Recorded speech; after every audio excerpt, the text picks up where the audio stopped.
Bonsoir, c'est Pascal ici, Pascal Hirtz, le H de WH, pour une formation au trading actif. Et le sujet de ce soir, c'est le trading des futurs et en particulier des futurs de l'Eurex. Alors, d'habitude, quand on fait nos présentations, on parle pas souvent, je dirais, des instruments en particulier, mais ce soir, on mettra un peu l'accent plutôt sur les futurs et on ne parlera pas de CFD et de Forex.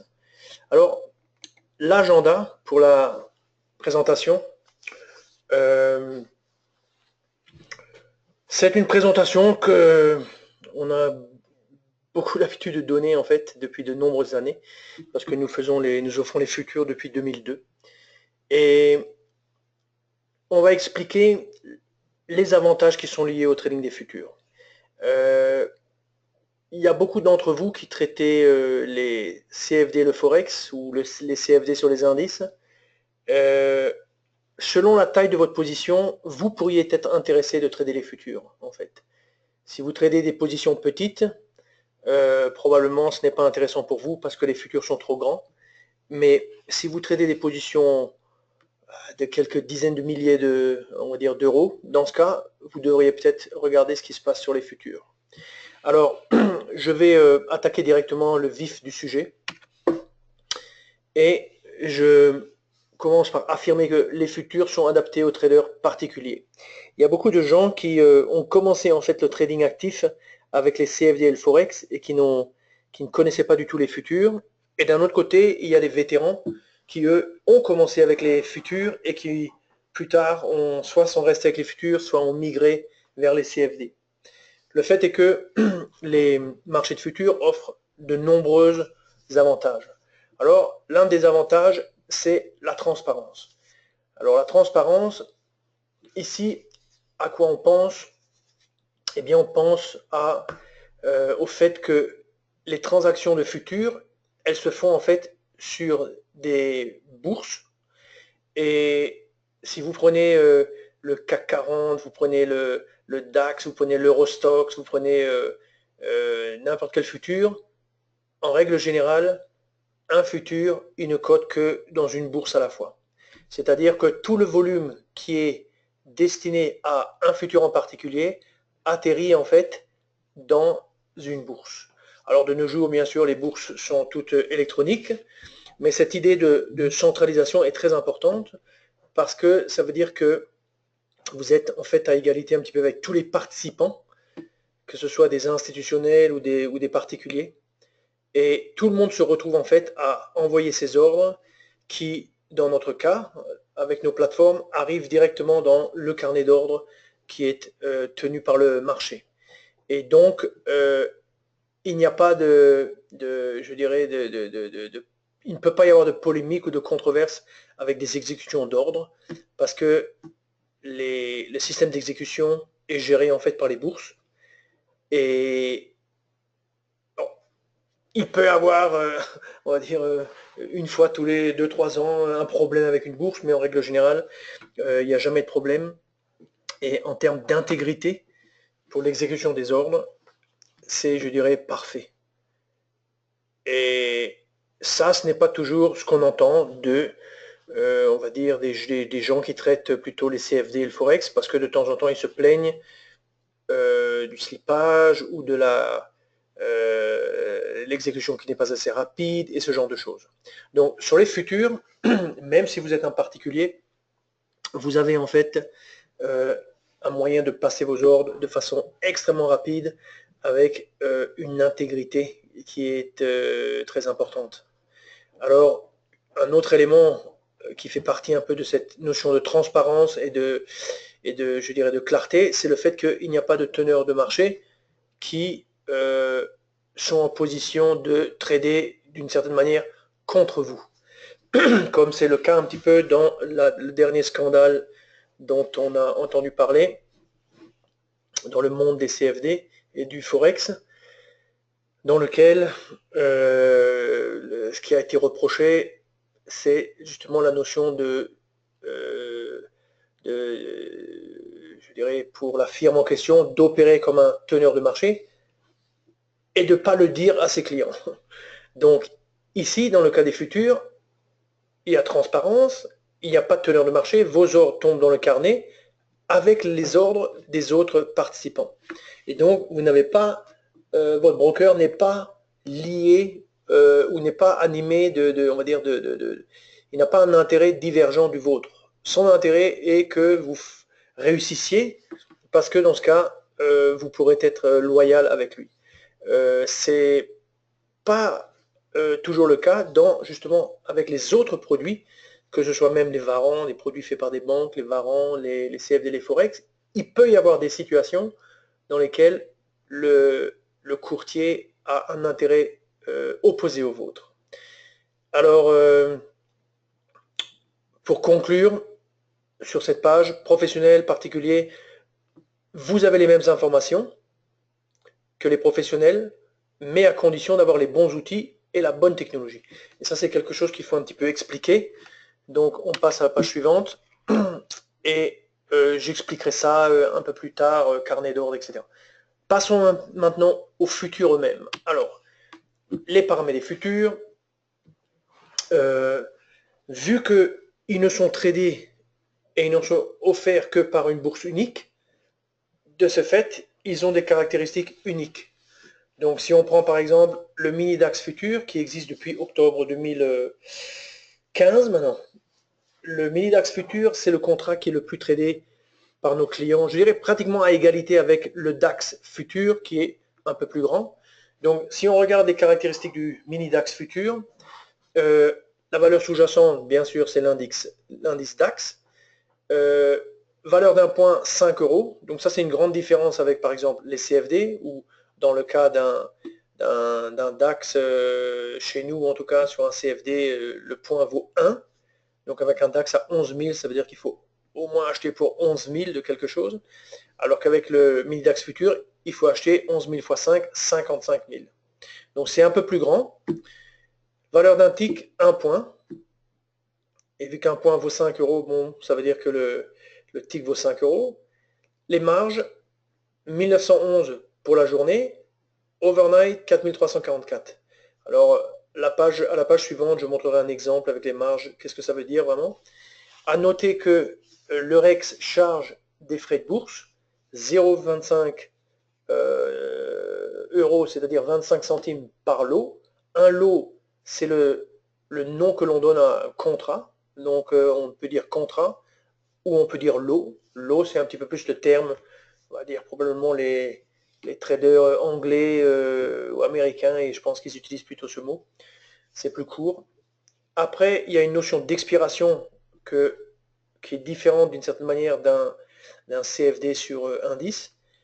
Donc, le jour de l'expiration pour les contrats de l'Eurex, grosso modo, c'est troisième vendredi du mois, mais du mois d'expiration. Donc, comme l'expiration a lieu tous les 3 mois, ça va dire que troisième vendredi de mars, juin, septembre, décembre, 4 fois dans l'année, il faut changer son contrat.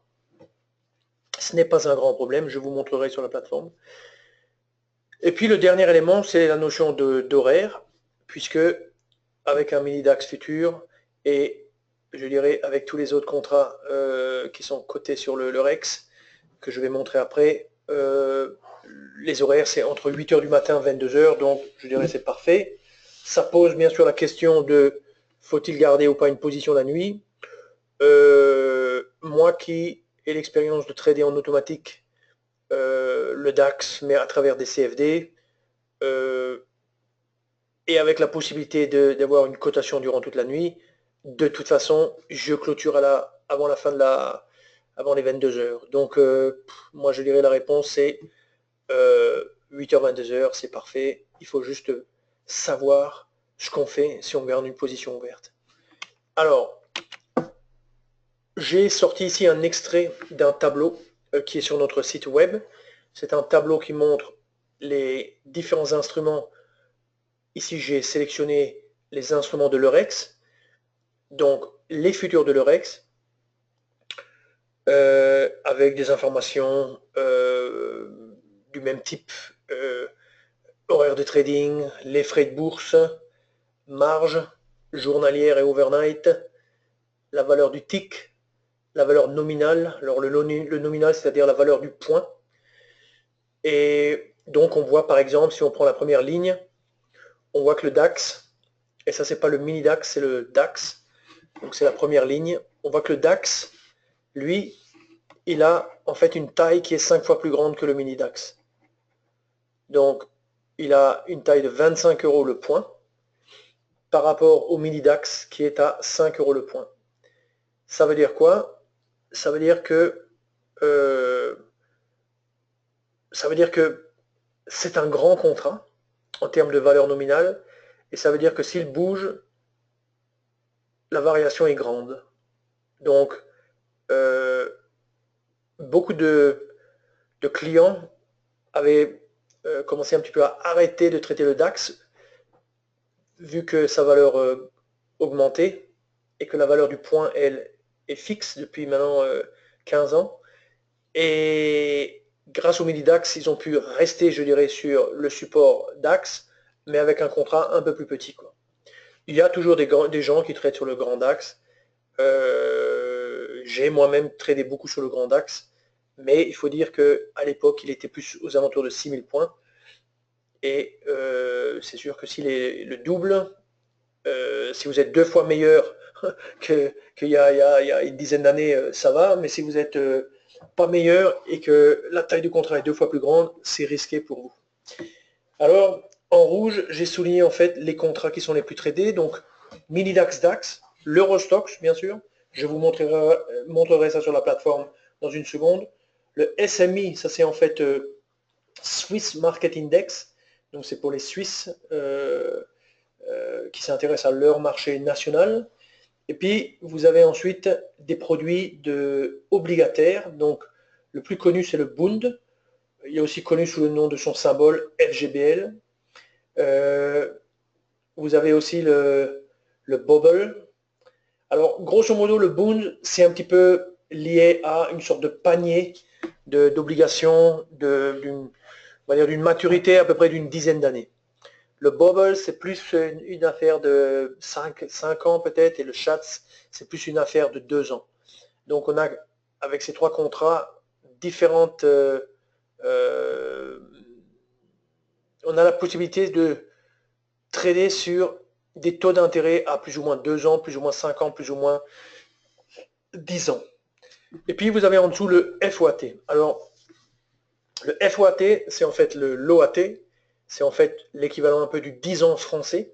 Donc j'ai mis sur le côté Obli, France, 10 ans, etc. Et je pense qu'ici je suis sur un ordinateur où je ne peux pas ouvrir de... Je vais voir si j'arrive à accéder. Ouais, vous voyez, j'ai cliqué dessus et j'accède en fait au site de l'Eurex. Donc l'Eurex, c'est eurexchange.com. Les langues, bon, vous voyez, c'est plutôt l'anglais, l'allemand et alors des langues asiatiques. Mais regardez ce petit article. Euro OAT futur atteint des records à cause de la volatilité créée par, on va dire, les élections à venir, quoi. Oui. Donc, quand on lit un petit peu ça, on voit en fait que l'OAT attire beaucoup d'intérêt en Europe parce que les gens se positionnent par rapport aux élections françaises et notamment le fait que le candidat, on va dire, de la droite classique a ces problèmes d'intégrité propre. Alors, il y a des autres instruments qui ne sont pas dans le tableau que j'ai indiqué. Le futur FESB, c'est en fait un indice. Alors, DJ, ça veut dire Dow Jones, c'est en fait des indices qui sont... il y a une famille d'indices, dont un c'est l'Eurostoxx, mais il y a aussi dans cette famille-là des indices de secteur. Et ici, il s'agit du secteur bancaire. Donc, vous savez qu'en Allemagne, il y a Deutsche Bank, qui a des grands problèmes financiers. Et donc, le futur FESB est très liquide en fait. Et donc, ça peut être une alternative pour les gens qui veulent se positionner plutôt sur le côté bancaire européen. Et puis, vous avez un futur aussi intéressant, EVAR. Lui, c'est un futur qui est, c'est un petit peu comme le VIX américain, si ce n'est que il est construit sur, je ne saurais pas vous dire le détail, mais grosso modo la volatilité sur les marchés européens. Et c'est aussi très intéressant si vous voulez, comment dirais-je, vous positionner non pas sur un indice même propre, mais plutôt sur cette notion de volatilité, quoi. Donc c'est très liquide aussi. Et le contrat donc dure aussi 3 mois. Donc si vous faites un peu de spéculation sur la volatilité à venir, ça peut être intéressant pour vous. Alors je ne vais pas rentrer dans le détail de la valeur des points pour tout le reste des contrats, etc. Hein, grosso modo, un Eurostoxx, ça vaut dans les 4000 points, 4000 fois 10 euros, ça fait 50 000, 40 000, pardon. Donc c'est un petit peu comme un CAC 40 futur, et c'est aussi comme un mini DAX. Donc vous voyez, on est aux alentours d'une cinquantaine de milliers d'euros, et il y a beaucoup de gens qui traitent des CFD par groupe de 5 ou par groupe de 10.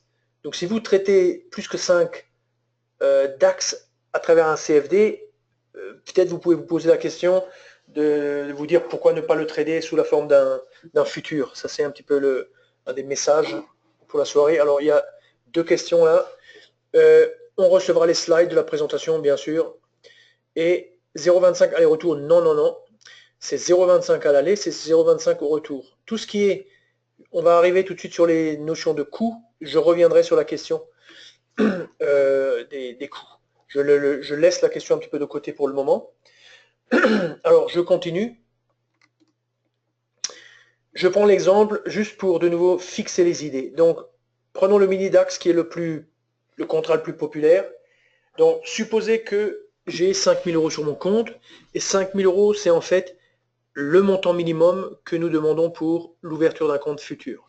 Dans le temps, c'était 10 000 et aujourd'hui, c'est 5000. Alors, supposez que j'achète un lot, donc un contrat mini DAX à 11 000 points. Le point du mini DAX vaut 5 euros comme on l'a vu. La marge intraday est égale à 1911 euros. Donc qu'est-ce que ça veut dire? Ça veut dire qu'avec mes 5000, je couvre 1911. Donc si j'avais 2 contrats, ça me ferait 3822.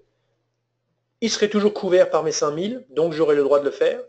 Et si je prenais 3 contrats, donc j'aurais quelque chose qui vaudrait dans ce cas-là 5700 et quelques, 5733, mais ça c'est trop grand par rapport à mes 5000. Donc la plateforme rejetterait un tel ordre. Donc le maximum que je puisse ouvrir sur ce contrat, c'est 2 lots. Ça veut dire qu'il y a une certaine limite en fait sur mon levier. Et si on veut calculer c'est quoi le levier maximum dans le cadre de l'intraday, eh bien c'est tout simplement une formule que vous pouvez appliquer à tout. Hein. Donc c'est une fois un contrat fois 11 000 points fois 5 euros le point. Donc ça fait 55 000 divisé par 5 000. Donc ça fait 11 au total. Donc le levier maximum c'est 11. Pardon. Je rappelle que dans les CFD, nous avons augmenté les marges, nous avons restreint le levier pour le mettre à, je parle maintenant des CFD du Forex, à x50, c'est-à-dire 2%. Donc les futurs, c'est beaucoup plus conservateur, beaucoup plus, comment dirais-je, c'est fait pour les gens sérieux. Comment le dire autrement, hein. C'est pas fait pour celui qui fait de la roulette russe et qui veut avoir un effet de levier de 400 parce qu'il va juste investir, je sais pas, 1000 euros et c'est soit il perd dans l'instant, soit il fait x20.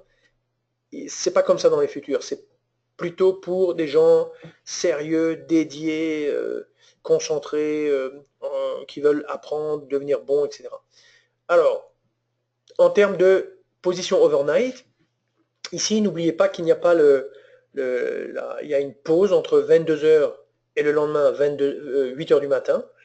Donc, si vous gardez une position overnight, le risque est important que vous vous retrouviez avec un décalage qui aille contre vous. Donc, quelle est la marge? La marge, on a vu dans le tableau que c'était 4300 ou 4400. Donc, retournons juste sur le tableau.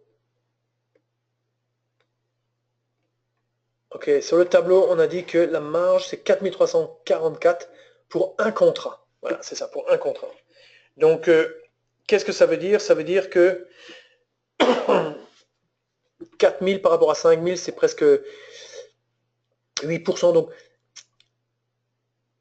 on va dire, si le contrat, enfin, si le prix bouge de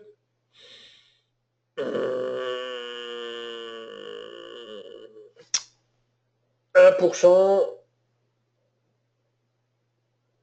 allez, de 8% à peu près, eh bien, dans ce cas-là, et supposons que vous ayez l'argent sur le compte, vous fermez votre plateforme et vous avez gardé une position d'un lot, le marché va contre vous, du moment que la variation n'est pas plus que à peu près 8%, vous êtes OK, mais vous avez perdu pratiquement votre argent. Donc, dans le cadre des futurs, il faut être très très prudent avec les positions que l'on veut garder la nuit. Et sur notre desk, on est aussi très très prudent et en général, on ne peut pas toujours vous prévenir, mais on est obligé de liquider les positions si les gens ne sont pas sérieux. Parce que n'oubliez pas, les positions sont quand même plus grandes qu'avec les CFD. Et tout peut se passer durant la nuit. On peut se réveiller le lendemain, comme à l'époque de la Grèce, et avec une variation de 5% sur un DAX ou un Eurostoxx. Donc il faut faire très attention. Alors, parlons un peu carnet d'ordre. Et je monte la slide et après je montrerai la plateforme. Donc, carnet d'ordre, on a mis, c'est un peu ce que, on a dit, le carnet d'ordre montre les intentions des traders. En fait, le carnet d'ordre, ça c'est quelque chose qu'on n'a pas dans les CFD, mais qui est très intéressant dans la mesure où c'est l'illustration de la transparence. Vous mettez un ordre, vous avez un carnet d'ordre qui est ici dessiné sur la droite. Vous avez les prix au milieu. Alors peut-être que je vais faire, c'est je vais le montrer sur la plateforme, c'est plus simple. Alors hop, je vais ouvrir en grand. Ici j'ai, qu'est-ce que j'ai SMI, j'ai le SMI, donc on va mettre, allez, on va ouvrir, qu'est-ce que j'ai, une liste, je m'étais fait une liste à côté. Donc prenons le mini DAX, voilà le mini DAX, donc le mini DAX, j'ai mon carnet d'ordre. Alors j'explique comment ça fonctionne. Au milieu, vous avez les prix. Donc les prix varient de 1 point. Donc on a les prix. Et puis vous avez sur le côté gauche, vous avez en fait la quantité d'ordre, de lot, pour être plus précis, la quantité de lot, c'est-à-dire, par exemple, là vous avez 2 contrats offerts à l'achat. Donc ça c'est celui qui fait l'offre la plus haute. C'est ce qui correspond dans les CFD à ce qu'on appellerait le bid. Et puis vous avez une structure comme ça d'ordre, puisque vous avez différentes quantités à différents niveaux. Et ça peut bouger, vous voyez, on était à 2, soudainement on est à 16. Et de la même manière, vous avez de l'autre côté, en fait, le ask, vous voyez, avec 2 contrats offerts à la vente, 6 maintenant, etc. Et si vous rajoutez en fait un contrat, eh bien, la quantité augmente. Donc si je prends par exemple ce compte, un vrai compte, et si je vais me mettre, par exemple, à ce niveau-là, vous voyez, maintenant il y a marqué 4. Donc si j'appuie, ça veut dire que j'envoie un ordre dans le carnet d'ordre du marché, et il devrait y avoir 5. Ou alors maintenant il y a 3, et si j'appuie, il devrait y avoir 4. Vous voyez, mon ordre, en fait, il n'est pas à l'intérieur, il est sur le côté, on le voit ici. Si je le tue, je l'élimine.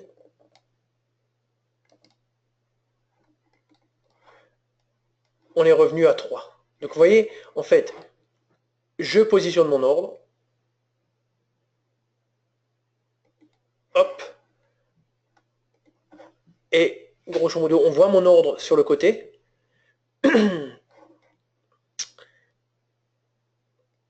Et puis si je l'élimine, il disparaît. Bon.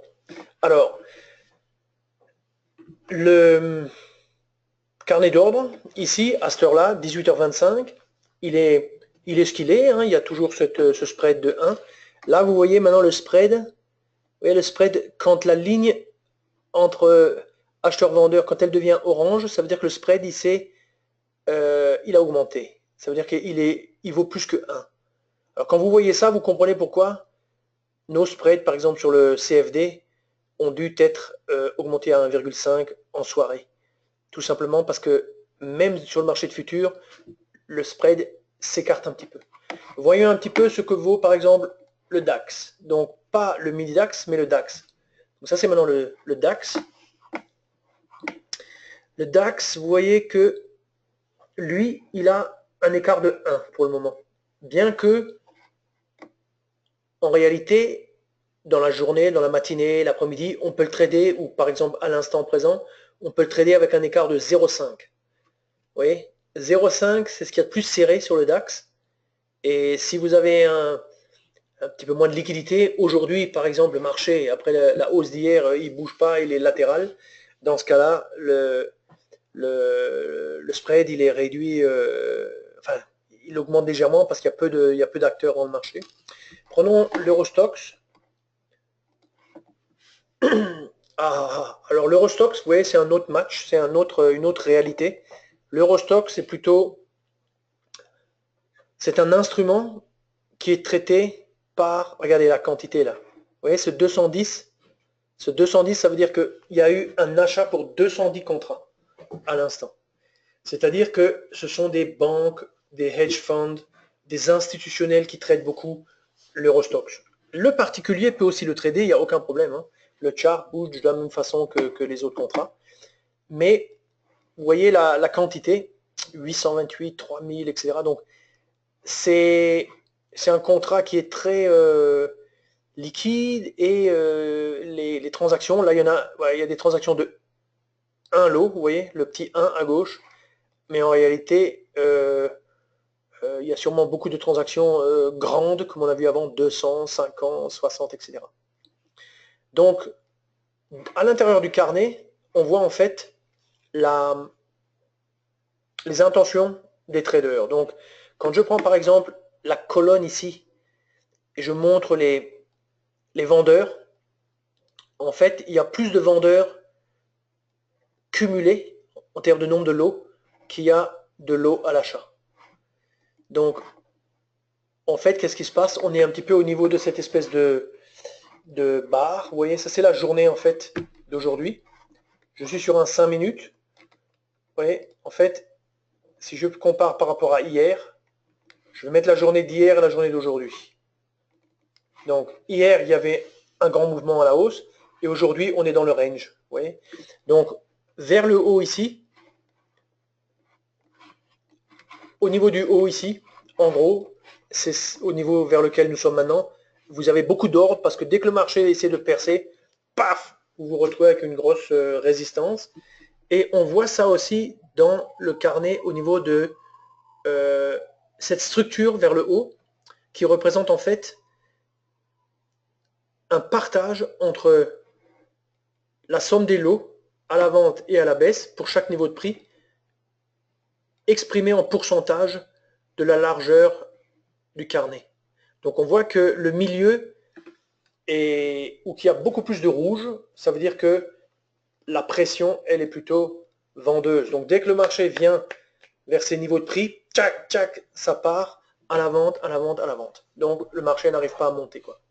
Alors il y a une autre possibilité aussi, c'est on appuie ici, et qu'est-ce qu'on voit? On voit en fait les mêmes données, mais on les voit directement sur l'écran. Donc on voit ici, par exemple, ce niveau-là, qui correspond exactement à la résistance, et puis vous avez les autres niveaux, au cas où quelqu'un arrive à percer, eh bien, il va vite être arrêté très rapidement parce qu'il y a beaucoup plus de lots offerts à la vente ici. Donc ces informations, on ne va pas rentrer maintenant dans le détail, mais grosso modo, elles donnent une idée de ce que les traders veulent faire. Donc par rapport à du CFD ou par rapport à du Forex, vous avez plus d'informations, notamment si vous êtes intéressé par le scalping ou par juste la simple idée de travailler votre ordre pour rentrer en position. C'est en fait un avantage d'avoir ces informations. Plus on travaille avec et plus on arrive à un petit peu extraire de l'intelligence de ces informations.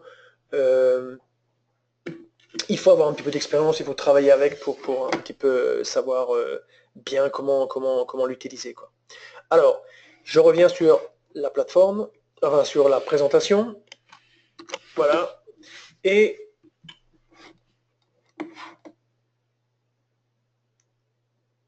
voilà. Et donc,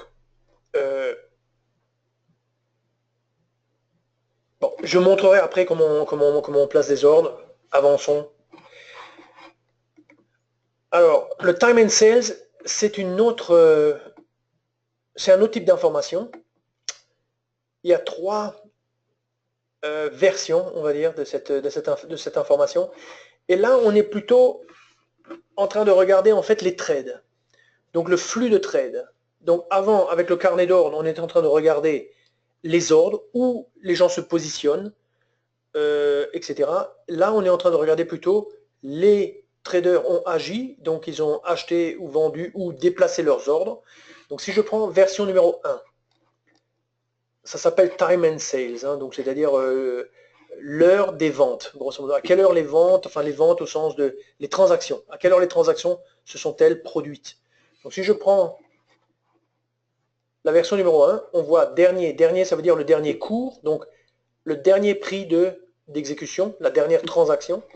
Puis vous avez le bid, le ask, donc là on voit en fait le plus haut, la plus haute offre d'achat et la plus basse offre de vente. Et puis vous avez le volume correspondant, vous avez l'heure, la journée, et en fait ça défile en permanence. Et ceux qui sont habitués, ils arrivent à y voir clair.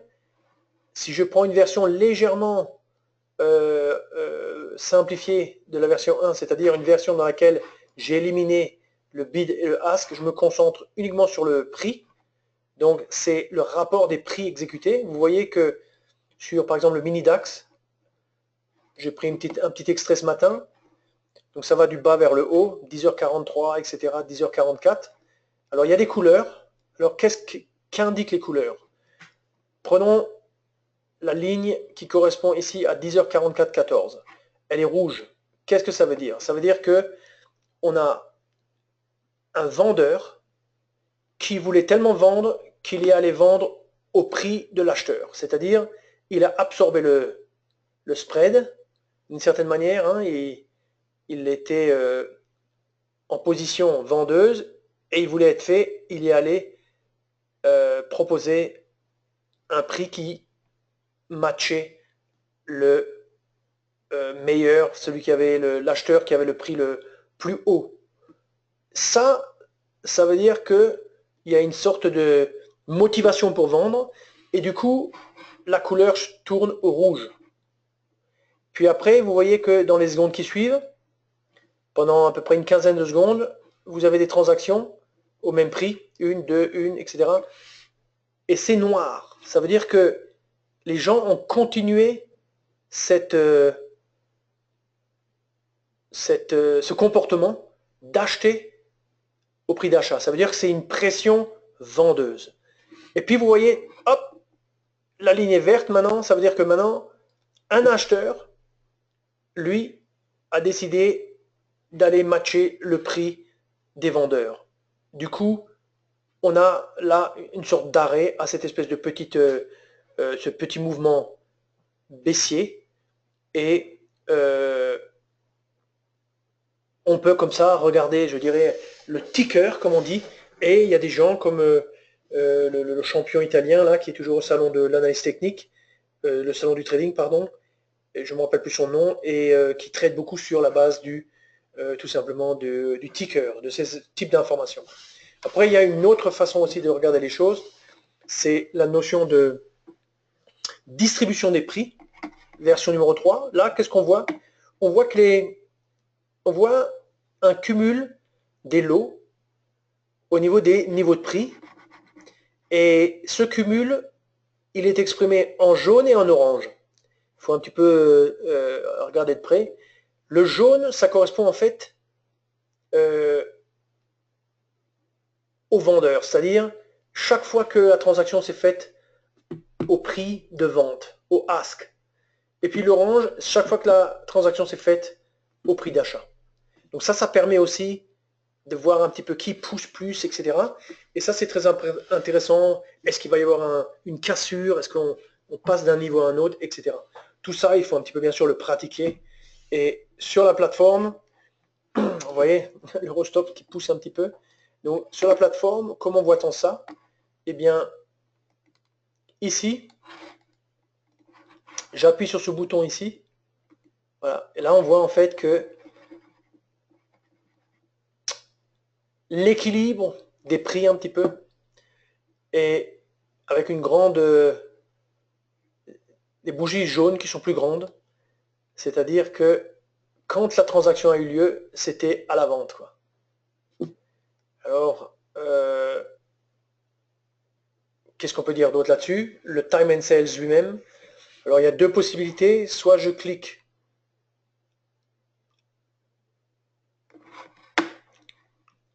ici, et je remonte ça, et en fait, j'ai ici le volume. Alors, j'arrange un petit peu les choses. Et vous voyez en fait les transactions. Donc, vous voyez qu'en fait, ici, quand vous regardez le volume, ouais, quand vous avez les transactions, c'est que dans la dernière colonne, il y a un prix comme ici, et la quantité est de 10. Là, la quantité est de 100. Donc, la quantité est de 100. Une autre façon de voir les choses, c'est de masquer le bid-ask. Et dans ce cas, on a en fait ce que je vous ai montré avant, c'est-à-dire cette notion de rouge, vert, alors noir au niveau des couleurs, etc. Quoi. Voilà. Vous voyez les transactions 100, 100, 61, 3, etc. Donc il y a des petits investisseurs et puis vous avez des grands investisseurs. Alors, retournons à la présentation. Donc toutes ces informations, ce sont des informations vraiment propres au futur et très, très importantes lorsqu'on fait du scalping, quoi. Alors le tick par tick est essentiel, effectivement. Alors j'explique. Ça c'est un point qui est très important pour comprendre l'offre future. Tick par tick, ça veut dire un tick, c'est grosso modo à telle heure, il y a eu telle quantité qui a été échangée à tel prix avec tel volume. Oui. Ça c'est un tick. Alors tick par tick, ça veut dire que dès qu'il y a une exécution, l'information va sur votre plateforme. Ça c'est très très très important. Nous, notre offre, elle tient compte elle vous donne du flux tick par tick, et on a deux firmes qui font ça. Alors le client il peut choisir est-ce qu'il veut CQG ou est-ce qu'il veut pas de système. Vous voyez, j'ai mis les chiffres en dessous. CQG jusqu'à 1000 ticks par seconde. Pas de système jusqu'à 10 ticks par seconde. Ça veut dire que à l'intérieur d'une même seconde, vous pouvez avoir une multitude de transactions et CQG va vous donner tout jusqu'à un maximum de 1000 ticks dans la seconde et PATS va vous donner 10. Je dois dire que 10 c'est déjà largement suffisant, mais ça veut dire aussi la chose suivante. Ça veut dire que quand vous faites du trading de futur, et notamment si vous tradez sur des échelles petites, ces éléments sont très très importants. Alors, si vous n'avez pas le flux tick par tick, vous allez vous allez être déçu grosso modo parce que qu'est-ce qui se passe en fait, comme je le mets ici, certains courtiers, par exemple, ne vont offrir un flux qui n'est rafraîchi que toutes les demi-secondes.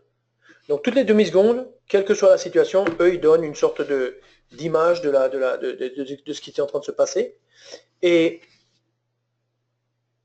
de ce fait, par rapport à la réalité des transactions qui sont en train de se produire, vous ne voyez peut-être que un quart ou 10% de ce qui se passe dans la réalité.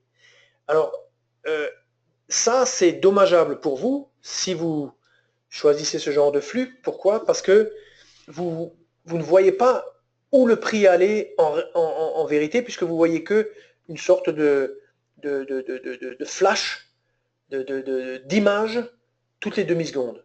Alors j'ai fait un petit exercice ici, je suis allé faire un petit peu une étude, etc. Vous voyez ce que j'affiche sur le côté, ça c'est en fait un chart en chandelier qui est en fait déjà une agrégation de ticks. Donc il est construit non pas sur le temps, mais il est construit sur les ticks. Il montre 10 ticks. Donc chaque bougie représente 10 ticks. Et on voit la variation de ces 10 transactions, comment le marché a évolué. Ce qui est comment dirais-je, ce qui est à l'intérieur d'une demi-seconde, c'est ce qui est caractérisé par le fond d'écran gris ou blanc. Donc toutes les demi-secondes, ça change. Ça passe du gris au blanc, du gris au blanc. Et on voit qu'à l'intérieur d'une demi-seconde, on voit ce qui se passe. Oui. Donc ici, par exemple, dans cette bougie-là, enfin, c'est pas une bougie, c'est un intervalle de temps. Dans cet intervalle de temps d'une demi-seconde, vous avez en fait le marché qui a commencé là, il est arrivé à ce niveau, il est descendu ici, il est remonté et il clôture ici. Donc le marché, il fait un petit bond. Cette réalité, elle est invisible pour celui qui n'a pas un flux tick par tick. Puisque lui, il va juste voir qu'est-ce qui se passe à la clôture. Donc le flux demi-seconde, c'est le graphique en bleu. Donc si je prends par exemple ici, je me mets là. Le prix de clôture était ici. Prochaine information que je reçois sur ma plateforme, on va dire, ma plateforme sans flux tick par tick, ben, ça sera ce point ici. Alors, probablement que ce type de broker ne va pas vous offrir non plus la possibilité même de voir les demi-secondes. Il vous fera un chart minute ou il vous fera un chart je ne sais pas quoi. Donc vous aurez votre chart minute. Et en réalité, comme vous n'aurez des informations que toutes les demi-secondes, vous ne saurez pas ce qui se passe entre. Comme par exemple, un bon exemple, c'est ici. Vous avez, à la fin d'une demi-seconde, vous avez le marché qui est à ce niveau, et il passe ensuite à ce niveau. Mais entre-temps, il a fait un bond de plusieurs ticks, et si vous aviez ici un ordre de vente limite, ou un ordre stop, un achat stop, pour protéger votre position, eh bien, paf, vous seriez stoppé sans comprendre du tout ce qui s'est passé, quoi. Donc ça, c'est le problème avec des flux qui sont pas tick par tick. Rassurez-vous, dans notre offre, le flux est tick par tick.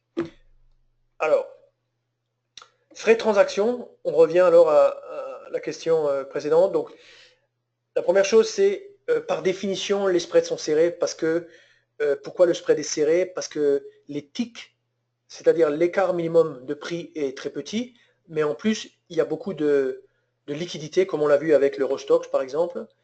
Les exécutions sont ultra rapides parce que vous envoyez votre ordre directement sur le marché et il n'est pas stocké chez nous, par exemple. Il va directement chez le marché, quoi. Et le spread, tout le monde, on va dire, subit le spread qui est petit. Le spread n'est pas un revenu pour les courtiers de futurs. Ça, c'est un point très important. Dans les CFD, le spread est un revenu pour les courtiers. En tout cas, apporte une partie du revenu.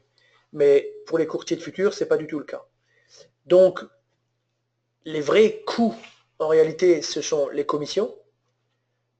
Elles s'appliquent par lot, par côté. Donc, si je fais 10 contrats, eh ben, c'est 10 fois la commission. Et il y a des firmes qui rajoutent des frais d'annulation d'ordre, des choses comme ça. Nous, ce n'est pas notre cas. Frais de bourse, on l'a vu avant, les fameux 0,25. Donc, ils sont appliqués par lot et par côté aussi. Par côté, quand on dit par côté, ça veut dire à l'aller et au retour, à la vente et à l'achat. Et vous avez le coût de la technologie, c'est-à-dire ce fameux flux tick par tick. N'oubliez pas que un tick sur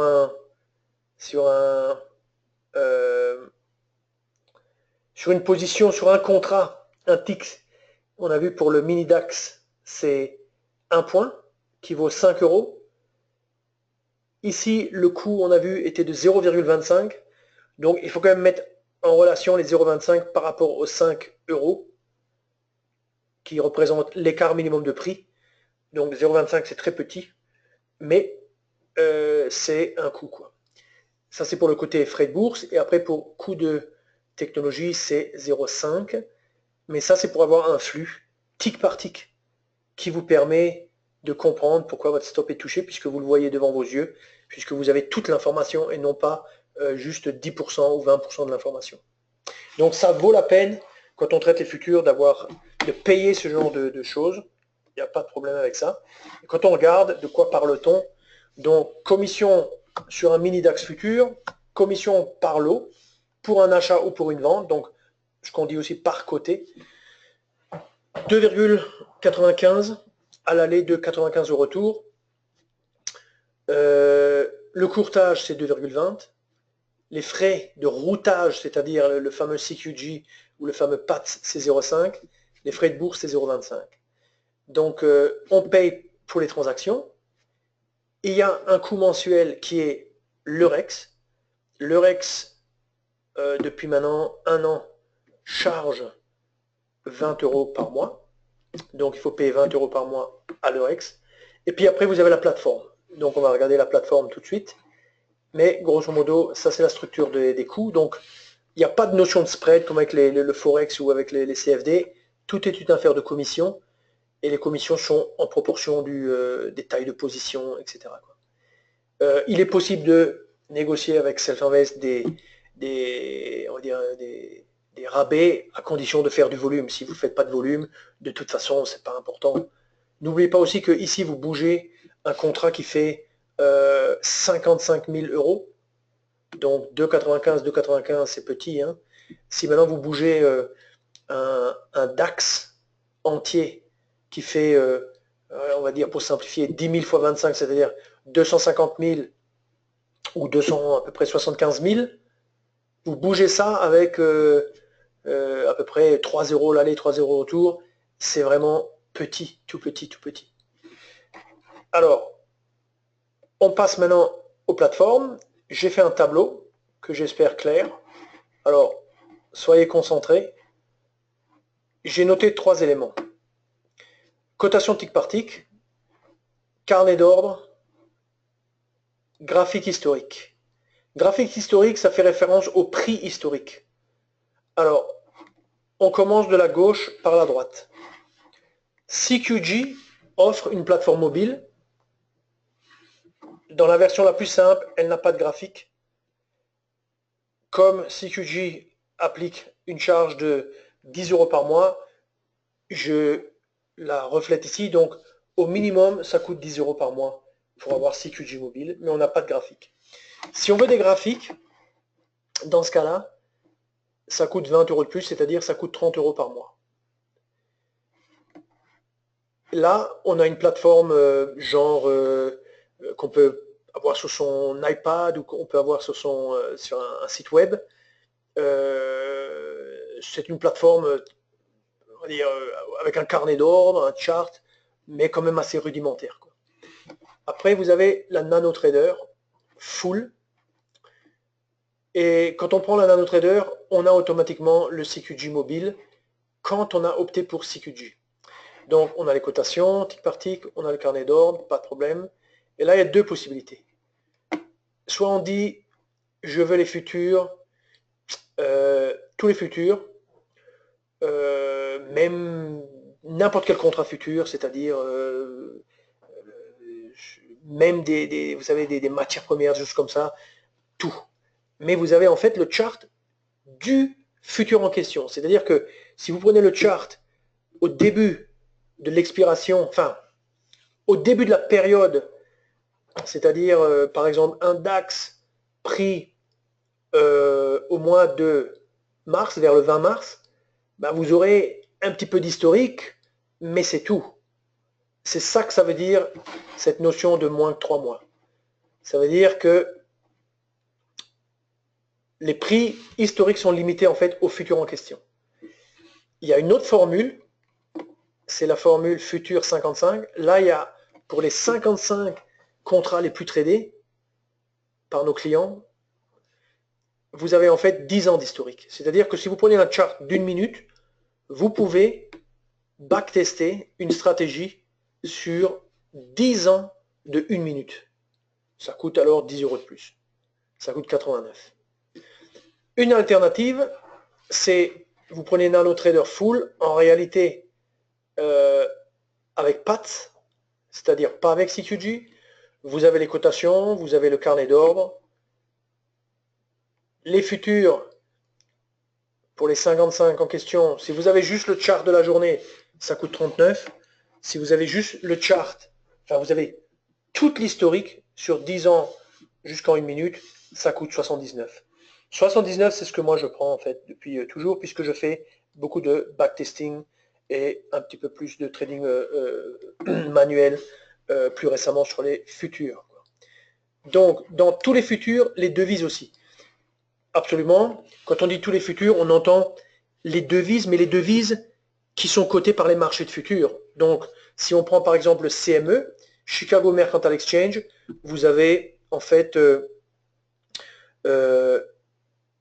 Euro FX, c'est-à-dire l'euro USD, vous avez le GBP USD, le USD Japanese Yen, vous avez le euro CHF, enfin, vous n'avez pas 100, mais vous avez 15 à 20, je pense, une bonne quinzaine, peut-être une bonne quinzaine de paires de devises, les plus importantes en tout cas, quoi. Alors, continuons. Alors, bon, compte tenu de... Alors, voyons un petit peu quelle heure est-il. Il est 18h50, on doit terminer à 7h, donc peut-être... je vais peut-être montrer rapidement une chose intéressante, c'est-à-dire le passage d'ordre. Vous voyez là, il y a une quantité de 1000. Alors, je vais me positionner sur... pas sur le vrai compte, mais sur le compte de simulation. Notez qu'il y a un compte de simulation.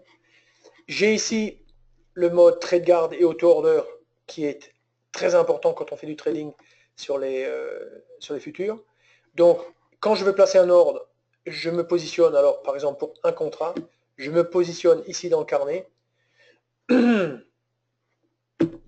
3327, donc 3327 c'est un petit peu plus haut, je récupère mon ordre.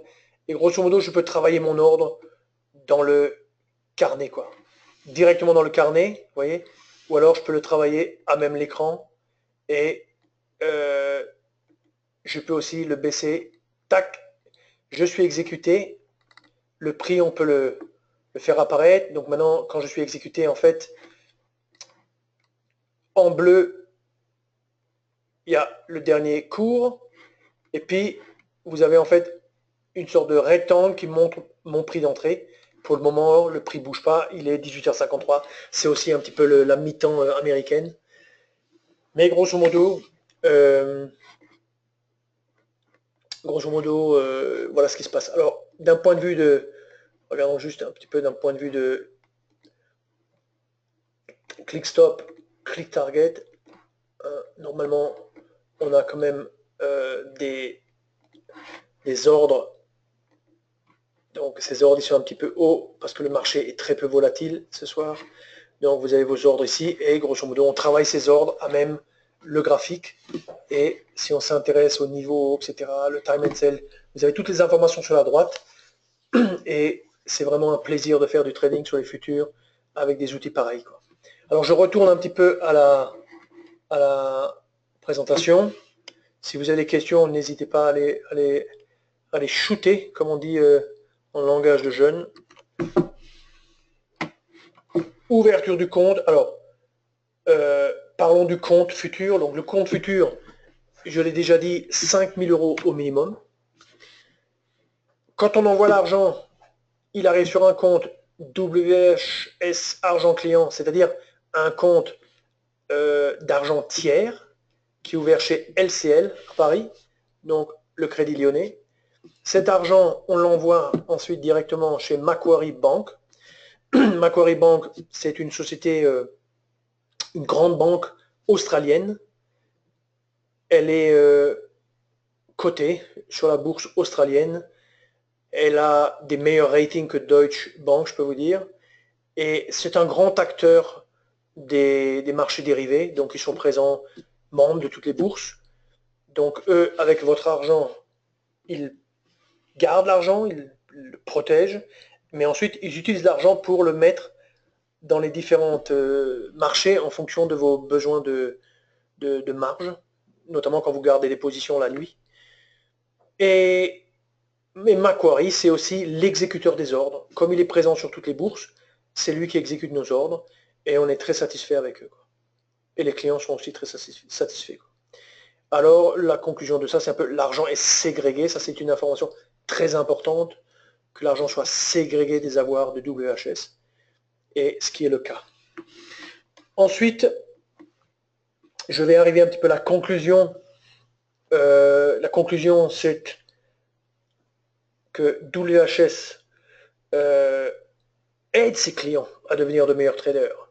Pourquoi? Parce que WH offre des plateformes extrêmement puissantes. NanoTrader, on a vu un petit peu quelques-unes des fonctionnalités au niveau du carnet d'ordre et du passage d'ordre, etc. Pour en voir plus, je dirais, il vaut mieux se reporter soit à des vidéos passées, soit à des présentations à venir, quand on parlera de scalping, notamment dans quelques semaines. Ça sera l'occasion de voir vraiment l'outillage, quoi. Mais sinon, la plateforme, elle est vraiment adaptée à tout. Scalping, day trading, swing trading. D'ailleurs, dans les semaines qui viennent, nous reparlerons en fait de screener, nous reparlerons on va dire de stratégie, de signaux et de scalping, etc. Donc, avec cette plateforme, on peut tout faire. Beaucoup de stratégies, des signaux, etc. Les formations. Donc, ce soir, c'est plutôt une information un petit peu, je dirais presque commerciale, mais on fait beaucoup de formations. Ces formations, elles sont transformées en vidéo, enregistrées sous forme de vidéo. Les vidéos sont postées sur notre chaîne YouTube. Avec ces formations, on est capable de s'améliorer. Lorsqu'on s'améliore, on perd moins. Quand on perd moins, on commence à voir le bout du tunnel. Et quand on s'améliore et quand on développe ses propres techniques, ou on prend des techniques existantes et on essaie de les améliorer et de se les approprier, tel est le chemin en fait pour devenir un bon trader. Et c'est très important de pouvoir compter sur un bon broker, et un broker qui vous donne justement toutes ces formations et ces outils qui sont indispensables. Alors, pour conclure, nous recevons régulièrement des prix. Donc l'an dernier, on a reçu un prix. C'était un prix basé sur un questionnaire qui a été récolté, rempli par 15 000 investisseurs particuliers en Allemagne.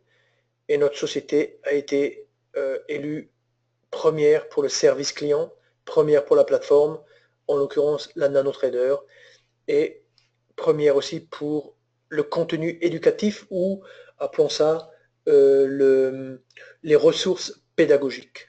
Donc, je suis arrivé au bout de la présentation. Je vous remercie pour votre attention. Je vais arrêter l'enregistrement. Si vous avez des questions, posez vos questions.